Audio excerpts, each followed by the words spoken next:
samamoodi nagu Erik oli ja nagu näete, et tegeleme huvitavate projektidega. Et mina räägin siis oma juttu nendele, kes ei saa endale lubada mingit teist tehnoloogiat valida või äkki ka ei ole mõtet mõnikord. Siis kuidas kirjutada Javas paremat koodi, et mitte nagu jõuda sinna, kuhu väga paljud jõuavad. Aga enne seda ma teen ka väikest reklaami, et meil on välja pakkuda IntelliJ litsentse tasuta. Ja need, kes siis kõige huvitavamaid küsimusi küsivad või kuidagi osalevad selles ettekandes, siis saavad neid võita. Üks Rupimine ja üks IntelliJ litsents tööd, 2 tükki. Aga probleem Javaga tänapäeval on selles, et Java on selline de facto programmeerimiskeel ja tehnoloogia, mida kasutatakse väga palju nagu enterprise, väga suurte mingi korporatiivsete süsteemide loomiseks. Kindlasti need süsteemid, me ei saa öelda, et need süsteemid on seda väärt ja nad on nii suured ja nii keerulised peavad olema, aga kahjuks neid tehakse sellistena. Et siis isegi 20 aastat tagasi oli defineeritud selline nagu ala, nagu enterprise architecture ja selleks, et adresseerida neid 2 probleemi. Üks on süsteemide nagu keerukus, et kuna rohkem ja rohkem raha kulutatakse või organisatsioonid kulutavad IT-süsteemide loomiseks. Ja teine probleem on see, et ei ole need süsteemid väga hästi joondatud tegelikult vajadustega, mida äri reaalselt vajab. Ja need süsteemid on kogu aeg kasvavad ja hakkavad olema rohkem ja rohkem maksavad raha, aga kahjuks kasu nendest vähe. Et siis probleem sellest rohkem peab maksma, aga väärtust on vähe. Tänapäeval on see jõudnud ka kriitilisse punktini, kuna tänapäeval need süsteemid on veelgi kallimad ja veelgi vähem väärt. Et siis probleem on loomulikult selles, et inimesed tegelikult otsivad seda keerukust, et inimestele meeldib, ja kogu selle enterprise architecture ala, see on tekitanud isegi rohkem damage'it võib-olla, kui seda väärt oli. See on sündinud igasuguseid raamistikke, kuidas luua head arhitektuuri, kuidas mingeid asju teha ja reaalsuses on see, et süsteemid on kallid, nad ei tööta ja kõik see, mis sellega seotud on. Siis räägime sellest, kuidas need Java rakendusi väga tihti kirjutatakse. Et tegelikult mu point on selles, et Java ei ole nii hull, nagu väga paljud ette kujutavad, kui nad jooksevad ja hakkavad kasutama skaalat või Rubyt või Pythonit või mida iganes. Et siis selleks, et Java mingi veebirakendus kirjutada, kindlasti valitakse mingit frameworki kõigepealt, et peab hea olema, et skaleeritav oleks ja et saaks pärast oma mingid tuhandeid või 100 000 koodiridu vallata. Ja JSF on üks väga hea standard framework, et kui te standardid valite, siis loomulikult kõik läheb hästi. Ja siis te kirjeldate natuke oma mudelit, nagu oma domeeni, siis mõnikord tekivad küsimused, äkki valiks mingid portalid, mis teeb veelgi loomulikult lihtsamaks teha rakendust. Ja loomulikult on hästi palju vaja teenuseid, kuna see on enterprise ja enterprise peab olema äge, et lihtsad asja ei saa ju enterprise'iks nimetada. Ja siis pärast tulevad need mingid remote serviced, mingid web serviced, service-oriented architecture, EJP-d ja nii edasi, seda kõike pannakse kokku, kuna neid väga tihti saab ka genereerida väga ilusti, et mõned rakendused saavad seda teha teie eest ja teil on siis kohe cool arhitektuur, mis on skaleeritav, et te saate uskuda, te saate enda CV-sse kirjutada, et ma olen Java Enterprise Editionit kasutanud. Ja loomulikult ilma JNTI-ta ka ei saa, kuna ei saa ju lihtsalt new oma koodis kirjutada, et peab kuskilt mujalt oma klasse saama. Ja siis genereeritakse koodi ja mingid staabid tulevad mängu, kui on mingi remoting on ja nii edasi. Ja loomulikult tuleb ka kihid, et mitu kihti on teie süsteemis, et mida rohkem, seda parem loomulikult. Siis loomulikult mustrid, kuidas saab ilma nendeta, et kõige lihtsamad mustrid on kindlasti kirjutada mingit new asja ei tohi, kuna peab ju äkki selle implementatsioon muutub kunagi, et peab kirjutama mingi factory, et ta saaks pärast meile seda uut implementatsiooni anda. Ja singletonid, mis seda static helli põhjastavad ja fassaadid, mis on wrappivad apisid ja tekitavad neid layereid juurde. Ja loomulikult on need asjad, millest üldse väga halb koodis näha. Ja siis loomulikult Javas on väga tavaks Java Beans conventionid kasutada, et loomulikult, et kõik teevad nii, et ma ka genereerin igale fieldile getter ja setter oma klassis ja veel toString ja veel equals ja hashcode. Ja siis teie klass, mis reaalses Javas ei tee mitte midagi, ta on juba mingi 100 rida pikk. Aga veel annotationid, sinna saab ka päris palju panna, kui vähe on. Ja siis kõik need frameworkid, mis annotationid pakuvad. Ja veel mõnikord, kui te arvate, aga äkki siis ei vea välja performance'iga, et sünkroonne mingi töötamine, et paneks ka mingid CMS-iga juurde, et oleks ägedad järjekorrad ja mingid topikud, kuhu saab subscribe ida, et nii äge. Eks siis tekib siuke nagu sõnavara, et siis ROP-sõnad, mida väga tihti kasutatakse ja millest tavaliselt on standardse või kui võtta keskmist Java rakendust selle koodi ette ja vaadata, nagu, millest ta koosneb, siis tegelikult näebki ainult neid sõnu, mida ma kohe hakkan näitama.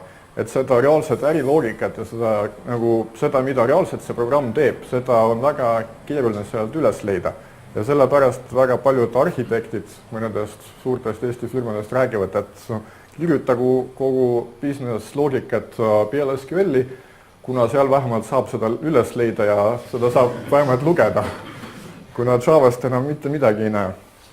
Et siis loomulikult layerid, tierid, mingid siinid ja kontekstid ja managerid ja lokaatorid, assemblerid ja beanid on teie koodis ja brokerid ja fassaadid ja wrapperid ja transfer objectid ja kõik teised data access objectid ja nii edasi, et kus see nagu reaalne kood on. Ma alati küsin, kui ma sellist koodi näen, et alati on lahe näha klasse, mis on näiteks niimoodi nimetatud. Mul on keeruline aru saada, mida see klass teeb ja kuidas ta üldse enda eksistentsi õigustab. See on reaalne klass. Ja kõige parem klass, veel üks parimatest klassidest, mida ma olen näinud, selle nimi oli teenus service. Ongi 2 sõna, kõik kokku, normaalne klass. See on ilmselt siuke nagu fassaad, mis tegelikult wrappis kõiki teisi teenuseid, mis on selles codebase'is olid. Seal olid kõik meetodid dubleeritud. Okei, aga lisaks sellele, et kui te tahate käima panna nüüd keskmist Java programmi, et mis siis tuleb? Mingid EAR-id ja mille sees on var ja vari sees on 20 jari või 120 ja mitu vari ja kõiki neid väga peab veel konfigureerima, kokku panema, mingid deskriptorid kirjutatakse ja veel JNDI, loomulikult data source'id, kõik asjad lähevad sinna. Et äkki mõnikord saab ka ESP-d kasutada, siis on eriti lihtne kogu värki nagu käima panna koos. Ja siis tulebki välja, et tegelikult peab olema mingi võlur, et üldse rakendus käima saada. Ja mitte eriti, et mul on väga kahju nendes Java sysadminidest, kes peavad tegelikult sellega igapäevaselt tegema, käima panema neid rakendusi, mida nemad ise ei kirjuta ja mis ongi nii keerulised. Ja loomulikult, kui te seda kõike teete, siis teie job security index on väga heas olukorras. Et kes ei tea, mis asi on job security index, on see, et see garanteerib, et teid kunagi ei vallandata, kuna mitte keegi teine ei taha teie koodi enam näha või ei julge seda redigeerida. loomulikult see on hea, kui teie plaan ongi selline. Aga kui te tahate nautida oma tööd, siis peab ikkagi teistmoodi tööd tegema.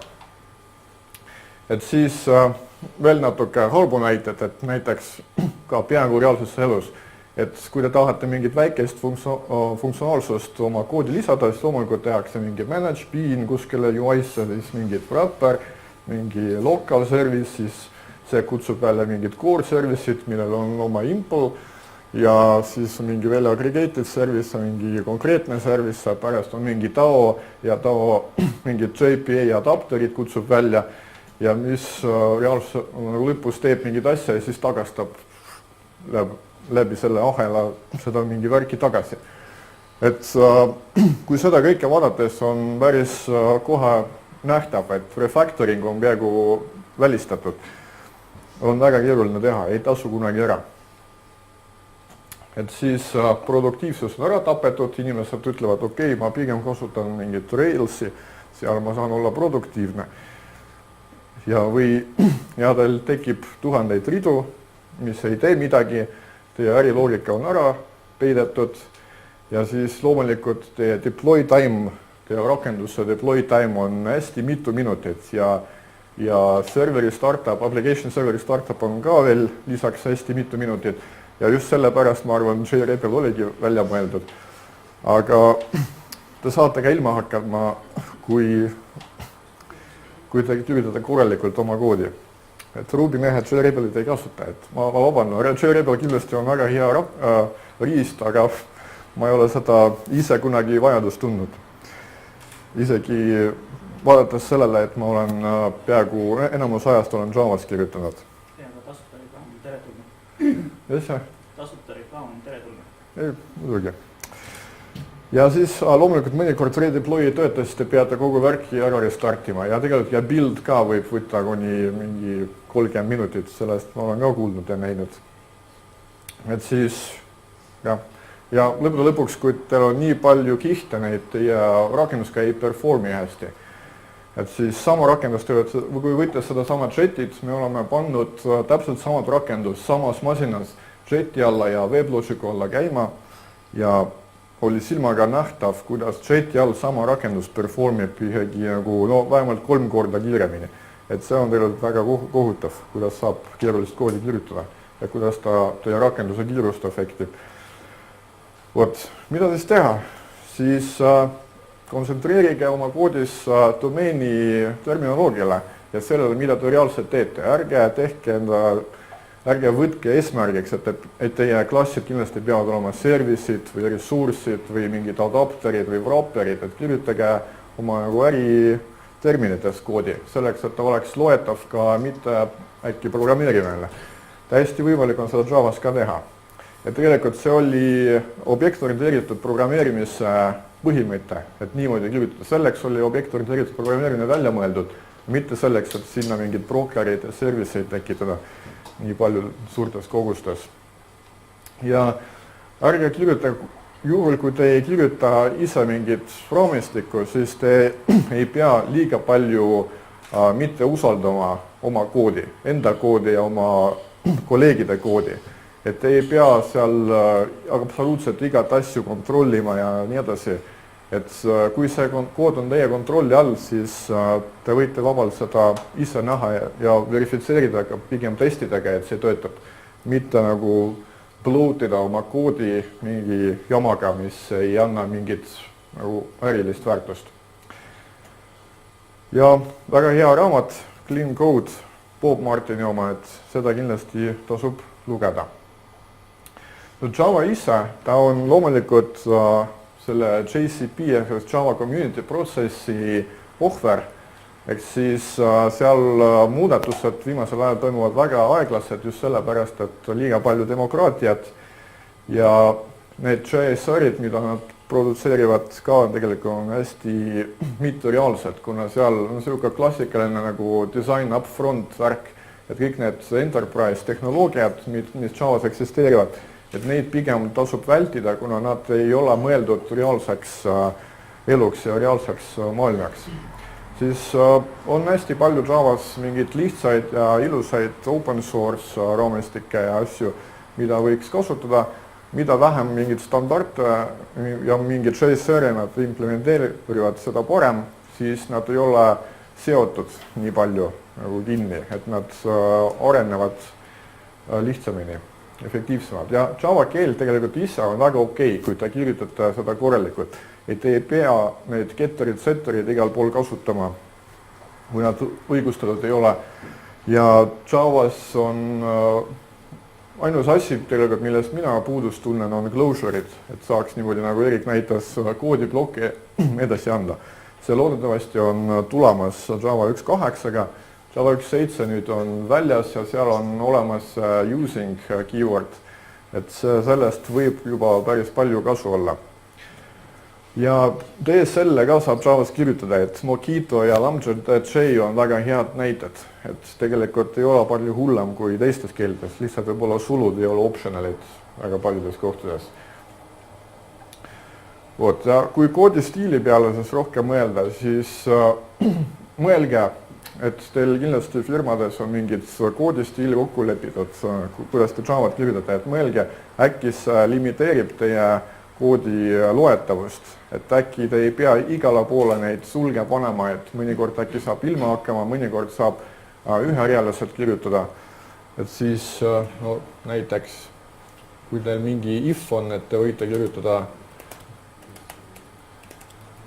if something ja then call something, et tegelikult see on päris lühike rida. Te ei pea seda kirjutama niimoodi, et see võtab rohkem ruumi, aga tegelikult on täpselt sama ja siis kui te kirjutate niimoodi näiteks, siis samal ekraanil on rohkem koodi näha, siis on palju parem. Kas ta on loetav siis? Minu meelest küll, mõnikord. Loomulikult, kui ta liiga pikaks ei lähe, siis tasub reavahetust panna. Et siis kindlasti peab ka niimoodi kirjutada, et need olulised koodikohad on rohkem nähtavad ja paremini nähtavad, et siis kõik need extract meetodid ja nii edasi on päris kasulikud. Loomulikult sellest rohkem kirjutab Bob Martin oma raamatus. Ja siis proovige vältida liiga palju treppimist oma koodis, et kui teil on mingid sellised asjad, tema sees on veel asi ja veel asi, siis tavaliselt see ei ole hea, eriti kui need asjad on ifid. Et selle asemel saab väga tihti koodis kirjutada näiteks, kui teil on mingi meetod, millel on mingid tingimused, mille puhul ta ei tohiks midagi teha või teeb midagi teistmoodi, siis pigem kirjutage nagu eitavalt niimoodi, et if not something düsgraafia. If not something, siis näiteks return null ja sellised ridu saab mitu tükki panna, pärast ühi rida ja läheb päris kood. Et niimoodi on palju parem, kui te kirjutate nagu mitu if'i üksteise sees. Teine kommentaar, et kui nii ei saa teha, siis saate see teha alammeetodid, kuhu nagu mingi loogika ära võtta. Loomulikult. Teine raamat, mida soovitada, on suht väikene artikkel, 7 Pillars of Pretty Code. Seal on kõik need asjad ka väga üldse kokku võetud. Loomulikult, kood peab olema esteetiliselt nauditav ja ilus ja loetav.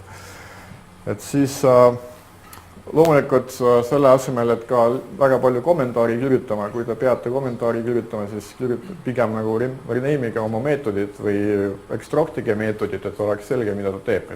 Et see selgus oleks koodi osa, mitte mingi lihtsalt noise seal koodi sees, mis pärast, mida keegi ei hoia up to date koodiga. Loomulikult Javas ka staatiline import on väga hea asi, mis saab teie koodi lühemaks teha. Et selle asemel, et kirjutada igale poole, kirjutada näiteks system out print ln, te saate näiteks out'i static importida, siis te saate lihtsalt niimoodi kirjutada. Ja println ise ei ole static meetod, et seda ennast ei saa, aga koos out'iga saab. Siis näiteks, kui teil on mingi ennumi konstantide ligipääs, siis selle asemel, et kirjutada mingi state available, kirjutage lihtsalt available ja see state'i te saate staatiliselt importida, et siis see ka teeb teie koodi palju laguunilisemaks. küsimus, aga kui uus inimene projekti, kas seda oli just raskemas aru saada, et kus see available tuleb? Ctrl-Q, IDE support on ju päris hea, et see ei ole Ruby või mingi keel, kus inimesed tekstmeidis kirjutavad. Aga lihtsalt, case on selles, et neid enumid lähevad segama. Kui sul on mitu enumi, siis... No siis sa võid kirjutada, aga siis sellel juhul su klass äkki teeb liiga palju asju, kui seal on selline naming clash juhtub. Et kui sul on mitu enummi, milles on sama nimelise konstandid, siis on päris hull, jah. See tundub juba ka natuke code-smell. Vot, ja üritage üldse igat conventionid, coding conventionid võtke väga kriitiliselt, et äkki te ei pea nii tegema, nagu te näete, et teie vanaisa on kirjutanud Javat.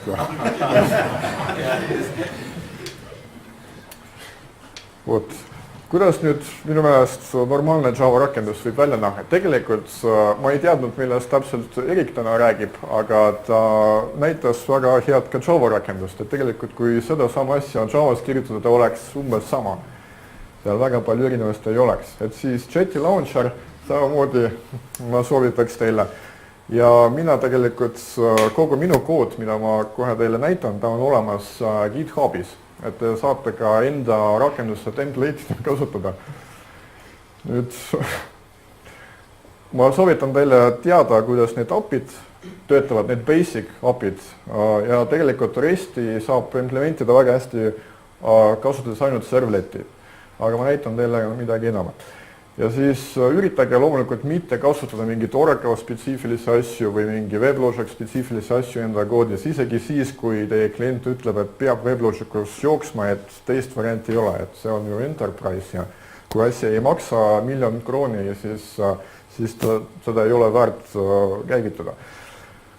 Ja siis üritage nii kirjutada oma koodi, et ta jookseks suvalises kohas, et teil oleks lihtsam pärast näidata, et vaadake, et WebLogic ei toimi, et äkki paneme Jettiga käima ka toodangus. Ja siis, kui teil on mingi environment spetsiifiline konfiguratsioon, siis alati pange seda ka versioonihaldusesse, ehk siis Giti või SVN-i, kuhu iganes, niimoodi, et teie rakendus oleks alati one-clickiga käivitatav. Et ärge tehke selliseid rakendusi, et kui uus arendaja teeb endale kloon, siis ta ei suuda seda käima panna ja üritabki nagu võluriks saada. Ja mida ma veel soovitan on dependency injection, kindlasti kasutada oma projektis. Selleks on erinevad raamistikke, Spring või Juice ja nii edasi, on ka Pico konteiner, igasuguseid. Springi kohta ma ütleks, et Spring on eriti kuulus oma adapter factory service. Aga neid ei pea kasutada niimoodi, et Spring on väga hea dependency injection minu meelest konteiner ja minu meelest need JDBC template'id ja nii edasi on ka väga head asjad, mida ta pakub. Ja tegelikult ei pea kunagi Springi tervikuna kasutama, et ta ongi selline, seal on kõik asjad sees, aga seda saab väga kitsalt kasutada. Siis dependency injection, miks see hea on, sellepärast, et te ei pea seda boilerplate koodi liiga palju kirjutama. Et lihtsalt nagu kõik dependency'd injektivad automaatselt ja ta lihtsalt nagu teil on mingi field klassis ja te teate, et Spring injektib sinna instance'i ja te lihtsalt seda kasutate. Ja seda on ka lihtsam, teie koodi on pärast ka lihtne unit testida. Loomulikult need cross-cutting concerns, mis on AOP termin, mina kindlasti ei soovita seda AOP-d kasutada, tundub ka keeruline beast, aga te võite ikkagi võtta sealt mõned ideed, et näiteks kui te näete, et igas teie meetodis on öeldud alguses log entering ja pärast lõpus on log leaving ja nii edasi, siis äkki te ei pea seda niimoodi kirjutama ja kirjutage pigem mingi näiteks Springi puhul mingi bean postprotsessor, mis automaatselt wrapib kõik teie klassid või service'id wrapperisse ja automaatselt teeb seda logimist. Et mitte isegi niimoodi, nagu Erik tegi seal mingi meetodi, mis on skaalas päris elegantne, et saab sinna closure'ina koodi ette anda sinna nagu logging meetodisse, aga isegi seda ei pea kirjutama selleks, et teie kood oleks puhtam. Ja siis kindlasti, kui te andmebaasi kasutate, et kõik projektid kasutavad, siis kasutage migration script'e või delta script'e, selleks aitab teid Liquibase või DB deploy ja loomulikult alati üritage nagu lihtsalt alustada, et ärge tooge seda keerukust juurde alguses, et kui te pärast saate aru, et teil on keerukust vaja, siis te võite seda lisada alati, aga hiljem keerukusest lahti saada on palju keerulisem. Ja Web UI kohta, et mina ka ei usalda neid framework'e, mis väidavad, et te saate JavaScripti mitte tunda ja veebi rakenduse kirjutades, et GWT, JSF ja kõik need, et pigem õppige, nagu tehke ka lihtsamalt, õppige jQuery, saage aru, kuidas teie programm töötab, saate väga pärast palju paremini hakkama saada, kui teil midagi ei tööta, miks ei tööta. Knockout või Backbone aitavad kõvasti struktureerida oma client-side koodi ja te väga paljudes tänapäevades projektidestega leiate, et te ei kirjutagi tegelikult väga palju Java koodi, et seda back-end koodi ei olegi nii palju, et karjuda igal pool, et oi, Java on nii keeruline, et palun, või pigem kirjutaks mingis muus keeles, et Java on täiesti okei ja eriti siis, et tänapäevastes projektides on üle poole koodi on juba kliendi poolel ja JavaScriptis. Ja loomulikult ärge unustage neid asju, et kui mina näen oma koodis, et ma kirjutan mingit asja teist korda, siis ma hakkan kahtlema. Kui ma kirjutan mingit asja kolmandat korda sarnast asja, siis see on juba selge märk sellest, et peab midagi ette võtma ja sellest lahti saama või kuidagi paremini teha, et teha mingi abiklass või whatever. See on nagu tavaline refactoringu praktika, mida peab siis jälgima. Ja üks näide selline näiteks, räägin sellest hiljem. Ja loomulikult keep it simple ja kõige olulisem on Yagni, et alati küsige enda käest, või öelge endale Yagni, kui te hakkate mingit keerukust või mingit asja oma koodi juurde panema, äkki te seda ei vaja reaalsuses. Aga nüüd läheme koodi kallale. Et siis kogu värk, mida ma näitan, on juba üleval GitHubis. Siin saame Hungry Zebra, bla bla, DevClub. Nüüd mul on siin IDEA projekt, nagu näete, IDEA on kõige parem IDE. No, kõige produktiivsem vähemalt. Okei, hakkame... Fondi. Tahaks fondi. Siin on ka väike või? Nii on okei või? Ei ole okei? On väike. Ekraani mahu. Okei. Aga mida ma siin tahtsin... See on juba liiga suur. Okei, mul on siin Gitis siis kirjutatud, või Gitis repos mul on mõned branchid ja mul on siin üks spikker, millise branchi ma hakkan siia juurde panema. Eks siis alustan projekti, täiesti puhas tühi projekt. Me oleme masteris, vist ei ole. No, git checkout master. Seda saab ka IDEAs teha, aga siit on kiirem. Ja nüüd ma mergin siia Ivy branch.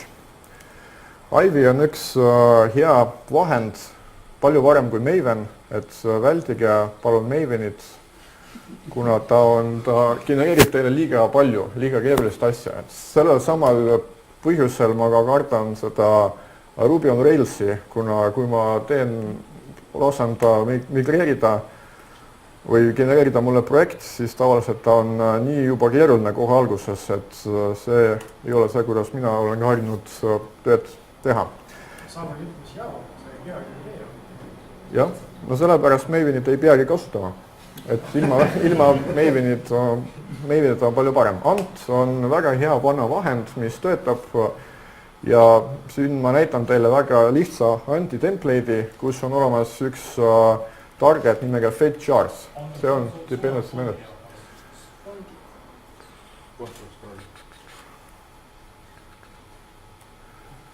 Siis lihtsalt, ja, no okei. Et siis fetchjars on üks lihtne siis ant target, mis toob dependency'd kohale, kuna igasugune suvaline projekt suvalises keeles, Scala, Java või whatever või Ruby, ta sõltub mingitest teistes asjadest. Nüüd, mis nüüd juhtus? Vot. Ja IVXML on see, mida teeme. Nüüd see on liiga suur kuidagi.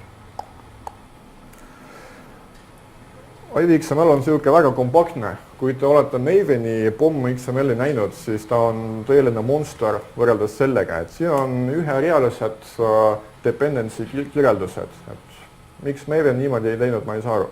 Näiteks, et me vajame jetid, et siin eesmärk on selline, et projekt oleks täiesti nagu stand-alone. Ma teen checkout, kloon ja ma panen seda käima, ma ei pea midagi rohkem tegema. Et kõik teegid, vajalikud teegid tulevad juurde.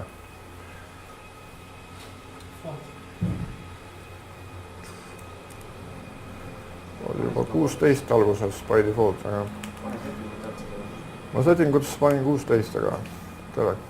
Paneme. Et siis loomulikult JUnit ja Mockito on ka kaks asja, ilma milleta ei tohi kirjutada.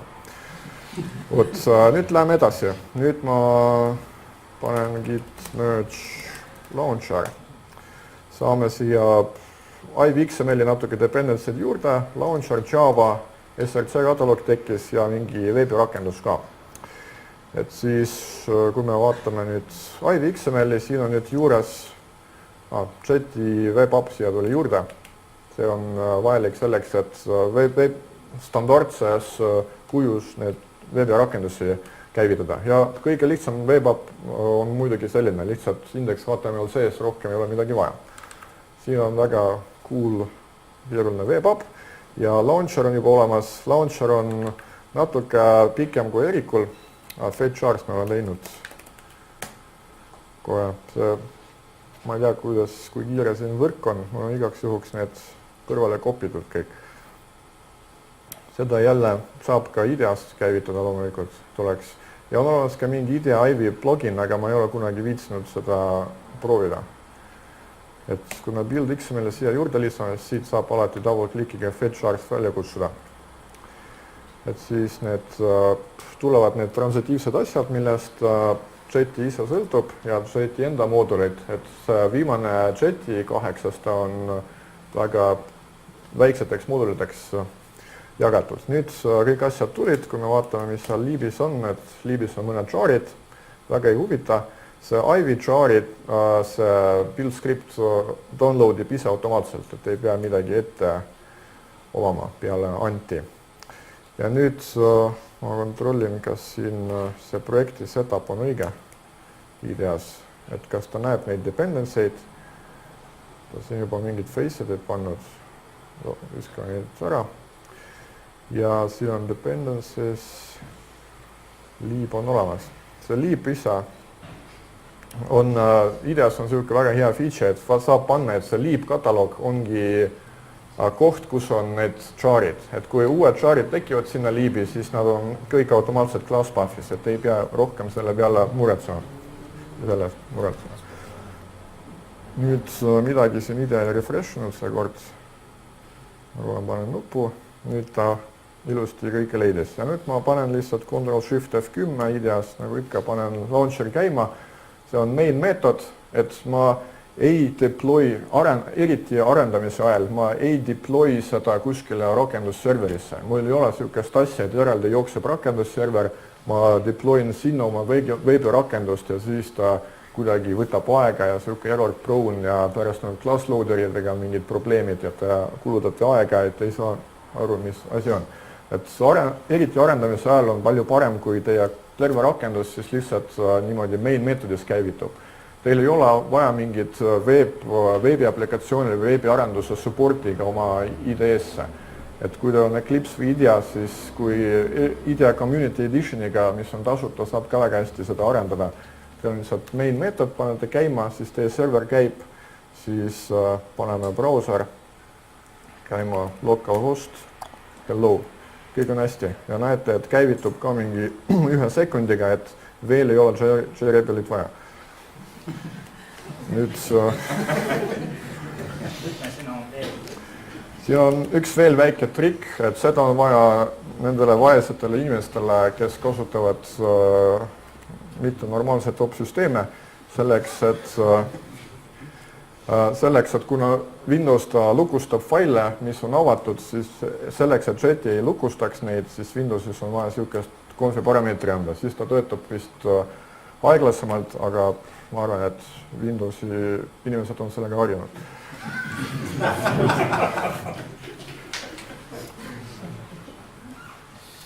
Okei, nüüd järgmine. Paneme mingi natuke funktsionaalsust juurde. Tegelikult ma mõtlesin, mis funktsionaalsust võiks rakendus teha. Ja ma mõtlesin, et võiks olla, kuna ma olen fotohuviline, ma olen alati puudust tundnud, miks ei ole sellisest lahedat saiti, et kui ma kuskile reisile lähen näiteks Indiasse, et ma saaks vaadata, et kus kohtades on kõige paremad mingid fotospotid, et kus ma saan väga head pildi teha mingitel tingimustel. Siis ma mõtlesin, et võiks sellest rakendust teha. Et siis samas me teeme ka täiesti praegu standardset Garage 48 rakendust, kuna nad kõik tavaliselt ongi selles, et Google Maps, mingid punktid selle peal ja mingi erinev nagu jutt on selle ümber. Et siis täpselt sama asja me praegu implementimegi. Et siis siia index HTML-i tuli asju juurde. Nagu te näete, et siiamaani kogu kood, mida nagu enamus koodist ongi HTML ja JavaScript selles projektis. Äkki siin fond on natuke liiga suur nüüd, et sellest aru saada. Sisuliselt on üks väike body diviga, ütleb, et create photo spots. Ja nüüd siin sees on natuke seda Google Maps'i API-t kasutatud selleks, et aru saada, mis meie location on ja et näidata ilusti Google Maps'i sinna. Et praegu ta ei tee midagi rohkemat. Ma arvan, isegi seda restartida ei ole vaja. Ma olen seda ise kinni pannud. Nüüd täiesti töötav rakendus, näete, saab zoomida ja zoom out, zoom in ja kõike. Nüüd teeme edasi. Nüüd tuli aeg WebXML-i lisada. See hetkel on pisike, et seda meil kohe läheb vaja, et hakata mingit koodi ka lisama meie rakendusse, et siiamaani on ainult static HTML. Nüüd enne seda ma mõtlesin, et kuna korralik veebirakendus, mitte selline mängu veebirakendus, praegu me teeme ikkagi korralikku, siis rakendused vajavad tavaliselt logimist. Seda logimise jaoks on väga hea Log4j ja kohe näitan, mis siin IVXML-is toimus. IVXML-i praegu ma lisan siia rohkem asju juurde, mida tegelikult selle konkreetse rakenduse jaoks vaja on, aga ma ise tahtsin seda asja luua nagu template'ina, mida ma ise ka saan edasi kasutada, kui ma vaja uut rakendust alustada. Et siis SLF4j siia tõmbame, mis bridge'ib kõik erinevad logimisapid samasse kohta. Ja kuna Javas on neid logimisapisid millegi pärast on rohkem kui veebi framework'e ja siis Log4j XML, siin me kohe kirjutame, et korralikul veebirakendusel peab olema mingi request log, samamoodi nagu Erik näitas ja siin ta võiks ka meil arenduses ka konsoolile midagi logida. Ja on general log, kuhu lähevad kõik asjad, mitte request logid. Siia pärast saab lisada neid invocation logid, mida ma rääkisin, mis automaatselt logivad ka teie baasile ligipääsud ja nii edasi. Kõike seda auditing informatsiooni, mida on vaja, et pärast teie veebirakendus kuskil eraldi serveris jookseks, et ta saaks aru, kui seal midagi failib. Vot, et ei midagi praegu veel keerulist. Siia üks filter tuli juurde, et see filter kohe ta nüüd mõtleb. Jaa, õige. Ma teen praegu selleks, et mitte aega kulutada. Kopin devgloop kõik need jarid, mis mul varem fetšitud olid. Ta võiks... Vot, filter ka selline, et see tegelikult on selline juba ka industrial strength implementatsioon peaaegu, kuna ta juba paneb threadi nimeks mingi konkreetse requesti ID-d ja selleks, et te pärast saaksite kõikides oma logides normaalselt jälgida, et kui näiteks mingi exception juhtub, siis millise requestiga ta seotud oli. Et siin me genereerime iga requesti jaoks uue ID. See tegelikult siin on selline atomic integer, mis alati suureneb ja pärast ma kohe demonstreerin, kuidas see töötab. Et kui ma nüüd launcheri jälle käima panen, siis teen mingit requesti siia ja vaatame, mis seal loogis on, näiteks request log, wow. See on midagi vanast ajast. Vot, et siis sisuliselt sellised asjad siia tulevad ja see on request ID. See 9B on genereeritud randomiga, igal restardil on see erinev ja see on requesti number. Kuidagi tundub kahtlane, et seal on nii palju on. Ma teen clean up'i praegu igaks juhuks. Restardin. Nüüd teen uuesti requesti. Vaatan, mis seal request logis on. Jah, nüüd on teine ID ja mingi requesti number. Ma ei tea, miks see Google nii palju faviconi tahab küsida või see Chrome, aga vahet pole. Et siis pärast, kui mul mingi teises logis on exception, siis selle exceptioni juures on täpselt sama threadi nimi ja tegelikult ma saan väga hästi näha, et tegelikult millise requestiga see oli põhjendatud. Ja siia requesti logis lähevad ka kõik parameetrid postiga või getiga suvaliselt, kuidas nad on siia pandud. Nüüd läheme edasi. Siis selleks, et seda REST-i normaalselt teha, loomulikult ma nagu ütlesin, saab ka plain Java filtrit kasutada ka täiesti normaalselt REST-i jaoks või plain Java servleti. Aga üks siuke huvitav framework, mis on üks JSR-i oma, aga mis tundus mulle üks ainus mõistlik, mida ma olen näinud, on Jersey, mis implementeerib sellist asja, tegin JAX-RS, mingi siuke asi, mis ongi REST-i jaoks mõeldud framework Javas. Kohe lisame seda juurde, Jersey on selle nimi. Nüüd siia tuli, nüüd hakkas tulema natuke mudel siia ka, et siis päris kood.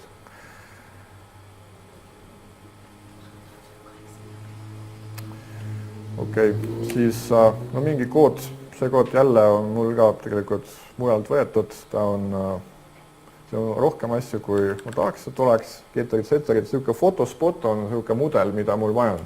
Et fotospotil on mingi nimi ja location koosneb kahest geograafilisest koordinaadist. Ja siia REST-i on tekkinud selline fotospot resource, kohe teen seda ka suuremaks, siuke asi, ta ei näe palju hullem kui see Sinatra, et lihtsalt Java klass, kus on mingi meetod, siin on annotatsioon kasutatud, kuna closure'it ei ole, et see näiteks on, ja siin on path, see path võib olla kas siin ja siin ka. Et siin ma võin kirjutada, et mingi, kui ma tahan konkreetset spoti, siis oleks siuke asi ja siia ma paneks string ID. Ja siis siia ka mingi annotatsiooniga näiteks mingi query param ID. Siuke annotatsioon, siis see tähendaks seda, et kui keegi küsib photospot/ mingi 1, siis kutsutakse see meetod selle nagu stringiga või see saab ka int olla, et ta saab ka need normaalselt konverteerida. Kas see ressurss on domeeni peal? See ressurss, see on REST-ist siuke nagu convention, aga muidu seda saab täiesti suvalist nime siia panna. Lihtsalt mingi sufiks võiks olla, et ta ise saaks seda Ctrl-N-i vajutades eristada. Ctrl-N on see, kuidas käib klasside otsimine. Vot, ja nüüd te näete... Sa olete nimetud service või factory ressurssiks? Ei, service mul tuleb juurde kohe ka, kuna ilma nendeta ka ei saa, aga lihtsalt mu point on selline, et ärge tehke neid liiga palju layerid, mida teil tegelikult vaja ei ole. Et tegelikult saab ka siin otsa mingit Hibernati kasutada, ei ole ka väga suur probleem, kuni te ei näe, et teil on vajadus juba minna kuskile reusida seda koodi ja siis äkki on mõtet eraldi klassi ekstraktida. Lihtsalt ei tasu seda kohe, kõiki asju kohe alati teha. See asi oskab ka produtseerida automaatselt, et kui ma tagastan siit listi fotospotidest, siis ta automaatselt konvertib seda JSON-iks mulle. Ma ei pea midagi selleks tegema, mis on päris hea.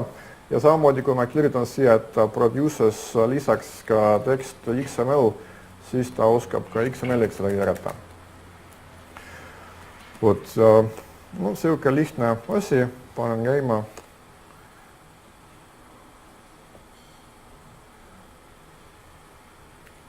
Kompileerimine võtab aega. Et siis selleks, et accessida seda, kirjutan nüüd photospots, siis mis toimub? Mul oli seal näpitud REST on ees. Ja see REST photospots tulebki siia ilusti seesama JSON, mida ma tagastan sealt.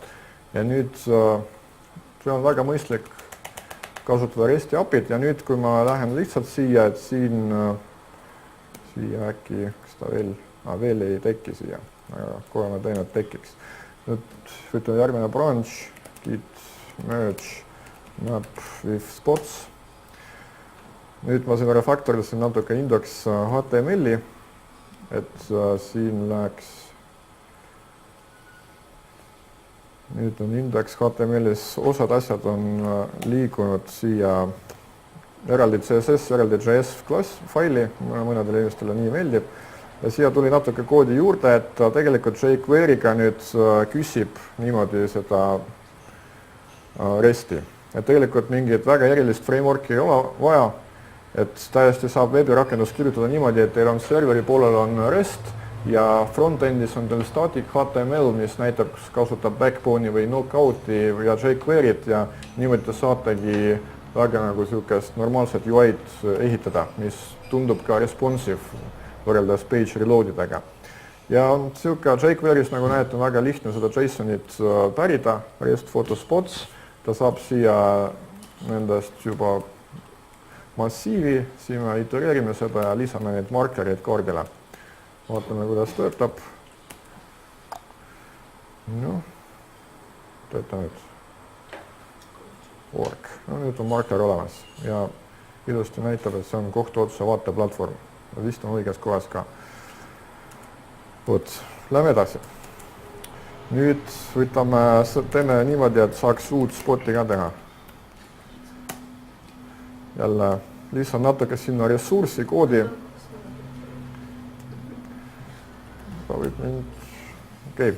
See on siis lihtsalt post, nagu niisugune new photospot meetod, mis lihtsalt tagastab ka seda photospoti ennast ja siia tulevad need parameetrid, siis koordinaadid ja name ja description. Jälle, nagu näete, kood on ülilihtne, aga millest ma veel unustasin öelda, näiteks see as list, seda loomulikult saab ka nii kirjutada ja ma näen, et enamus inimesi kirjutavad sellist koodi niimoodi, aga ei pea.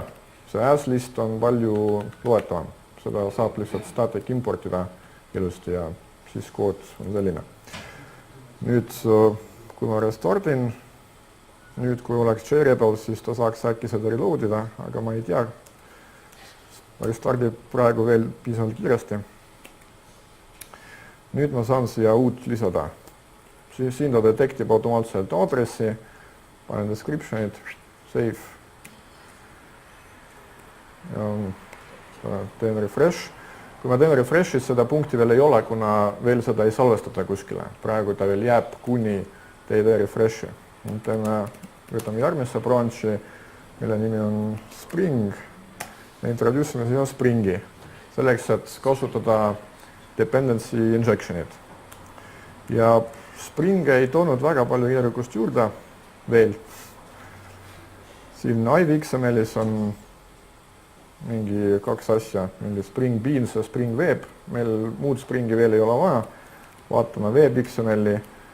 Siin on meil praegu üks viidatud Spring XML-ile, kus on meil öeldud, et me tahame annotation'id kasutada ja üks listener, mis bootib seda Springi ülesse. Siin ma unustasin näidata, et Jersey ise ta on niisugune suurem blokk, et Jersey tegelikult ära initialiseerida. Lihtsalt on niisugune servlet, mis seda kõike handlib. Ja nüüd, kui me vaatame meie photospot ressurssi, nüüd selleks, et siin Springi kasutada, ma tegin väikse alamklassi SpringAware Resource, mis lubab kasutada Springi siin ressursside puhul ja siis ma lihtsalt, kui ma tahan mingit service'it kasutada, juhul kui mul juba tekkis vajadus seda service'it tekitada, siis service lihtsalt tuleb siia niimoodi automaatselt. Vaadake, et ma ei kirjuta see private meelega selleks, et see klass oleks lihtsalt testitav. Kuna seda testi, siis väga, ma pärast näitan, kuidas seda lihtne teha. Tahad juba lõpetada? Okei, ma siis kõige huvitavad asjad jäävad näitama. Kellelgi on küsimus, et Anni läheb 2 küsimust. Mis on edasi? Edasi ma introduce'in, järgmine branch on introduce'ida Liquibase ja luua üks tabel ja ülejärgmine on Hibernate, mis väga lihtsalt siis 2 reaga koodiga loen ja salvestan neid asju baasi ja siis viimane branch on unit testid. Ma näitan paar unit testi. Kas sa saad seda teemat näiteks võtta järgmine kord? Äkki saaks selle GitHub URL-i GitHub URL on seal slaidides olemas. Slaidid on GitHubis. Slaidid, no tegelikult kui sa annad mulle 5 minutit, siis ma saan kiiresti näidata neid asju. Ma lihtsalt merge'in neid 2 või need kõike branch'id siia. Ma arvan, et keegi ei sure. Paneme merge db. See lisas siia praegu Liquibase XML-i, mis garanteerib seda, et meil on normaalne baasiseis. Ma lisan siia Hibernate'i, mis lisab siia Photospotile paar annotatsiooni juurde, et ta on entity ja temal on ID, rohkem ei ole vaja, et seda sama objekti lihtsalt baasi salvestada ja seda laadida, siis resource on nüüd selline, või service on nüüd selline, et lihtsalt siia Spring injectib Hibernate'i, me laadime neid spotte, me salvestame, nagu näete, koodi on ülivähe, niimoodi peab kirjutama. Kus kohas? Photoshop spot service, milleks üks klass. Veel ei ole vaja, kui reaalsuses elus ma tahtsin seda Springi, no ma tahtsin näidata, kuna alati kõik ütlevad, et liiga lihtsaid asju näidatakse. Ja siis järgmine viimane.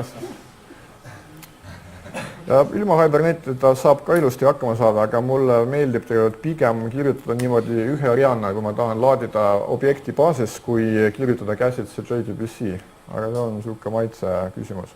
Ja nüüd unit testid ka, tegelikult Mojitoga saab väga ilusti kirjutada niimoodi, et kui ma testin seda servist, siis ma näiteks mokin seal sees Hibernate'i ära ja sellepärast see member ei ole private, et ma saaks seda testist niimoodi accessida. Mokin ära, siis kirjutan, et when kutsutakse välja load all photospot, siis ma returnin mingit sihukest asja ja lõpus ma kutsun seda välja ja vaatan, et tõesti tuli üks element ja nii edasi. See on jälle ka üle lihtsustatud variant, aga niimoodi nagu päris lakooniliselt saab kirjutada, et tegelikult kui kirjutada korralikult Javat, siis väga ei tunne ka puudust. Et nagu Erika ütles, ma olen proovinud Scalas teste kirjutanud viimases projektis. IDEA isegi suudab konvertida automaatselt Scalaks Java klassi. Ma vaatan, kus siin on refactoring or mingi, whatever. Usuge mind, et ta on täiesti samasugune näeb välja. Et tegelikult enamus koodi, mida ma Javas kirjutan, kui seda Scalasse konvertida, siis seda on väga raske veelgi lühemaks teha. Et niimoodi, loomulikult kui on mingi collection API või closure'id, siis saab mõnedes kohtades, aga enamus koodi jääb sama lühikeseks. Ja tegelikult Java ei ole üldse hull ja saab Javas normaalselt kirjutada. Et see oli mu point ja ma kohe teen git push kõik seda master branch'i sinna GitHubi, et te saate seda ilusti näha siis täna õhtul või homme. Kas XML-ist ka ei lahti saada? Ma ei näe probleemi selle XML-iga, et mul XML-i siin väga vähe on. Ja.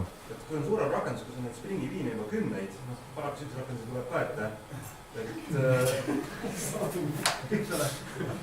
Kas sellisel juhul sa lihtsalt kasutada seda application context XML-i või ikka oled annotatsioonidega autovajad varianti? korra veel küsimus, ma mida sa rohkem eelistad, XML-i või annotatsioon? On hästi palju piine. Kui on hästi palju piine, mina eelistan, ma arvan, igal juhul annotatsioone. Et niimoodi mul on palju rohkem meeldib kirjutada, ma lihtsalt panen siia annotatsiooni, et see asi on mul service, siis ta kohe, see on Springil saab kirjutada mingi komponent või whatever. Ja siis ei jää nagu ülevaade ja kaduma, et mis ideas siin kuskil ideas on olemas mingi feature, et ta näitab sulle kogu seda asja isegi peaaegu UML-ina joonistab, kuidas kõik piinid sul omavahel insektitud. Ta suudab seda annotatsiooni parsida? Jah, ta parsib seda väga hästi ja siin isegi, kui võtta see foto spot resource, praegu see Spring Facet mul on ära võetud, ma kohe lisan seda, siis ta tavaliselt pakub seda, aga nüüd siin ma meelega seda võtsin ära, siis ta enam ei pakkunud. Et kui ma panen Spring Faceti enda projekti, siis äkki ta hakkab näitama kõike. No, ta äkki tahab configuration'id või teeme. No, jaa. No okei. Mis see? See jääb koduseks tööks igale. Jah, whatever. Igal juhul ta siin, kui see Facet on aktiivne, siis ta siin kohe näitab, et see on Spring Bean, sa saad kohe sinna hüpata ja kõike nagu, ta nagu oskab ka näidata pildina neid kõiki piine, et tegelikult ma ei näe mingit probleemi sellega. Kui sul otse käes ei ole, siis on nagu XML paremad. Muuta selles, kui sul on selline library, mida sa pead nagu laiendama. Ja, aga tavaliselt sa kirjutad rohkem enda koodi, kui sa mingit library't kasutad, eriti kui sul on mingid piinid, kus on äriloogika sees, siis nad on sinu enda omad. Mis on miinus tegelikult on see, et sul on compile time dependency annotatsioonide peale. Kui sul on XML, siis seda ei ole. See on väike asi, jah, tõesti. Aga täname Antoni.